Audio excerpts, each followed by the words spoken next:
Magandang araw, makipagbuno naman tayo dito sa aking malahiganteng blizzard. Yes, blizzard na marble yan. Atin na lang din napagdesisyonan na putulin ito sapagkat ilang beses ko nang nadadat ng tumatambling-tambling dito sa garden.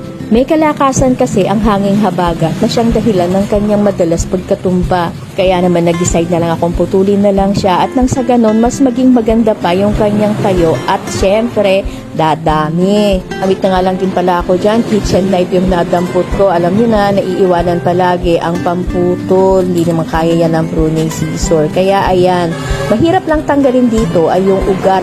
Alam nyo yun, yung nakapenetrate sa ilalim ng paso. Yung mga aerial roots okay lang, hindi siya pa nakakapit pa sa lupa.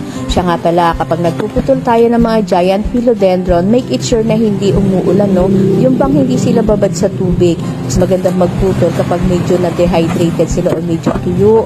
Para nang sa ganon, hindi sila magiging sa pagkabulok. Akin lang namang naobserbahan yung ganon, ha?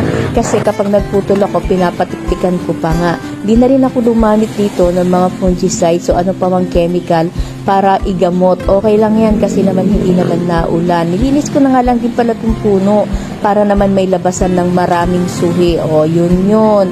Tapos, atin na siyang ere.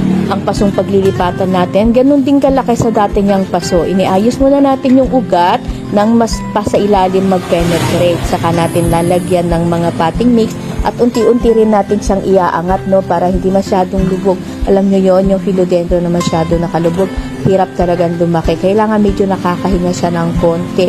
Di pala hirap lumaki, hirap mabuhay. So eto, habang dinadagdagan natin ng potting mix, medyo iniaangat ko siya ng konti para yung ugat is maiwan ng maayos doon sa ilalim. Tapos yung pinakatalbos naman o yung paglalabasan ng talbos is medyo nakaangat, hindi maapektuhan ng lupa.